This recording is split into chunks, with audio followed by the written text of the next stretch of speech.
Welcome, in front of me I have DOOGEE S70, and today I will show you how you can add widgets to your home screen. So at the first you have to click and hold home screen and tap widgets below. Next, let's attach this widget. Put it wherever you want. I'm going to put it here.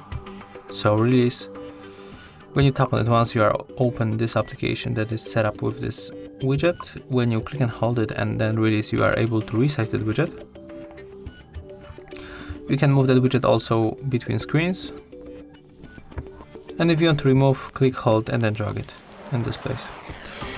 And as you can see, that's all. If you find this video helpful, remember to leave a like, comment, and subscribe.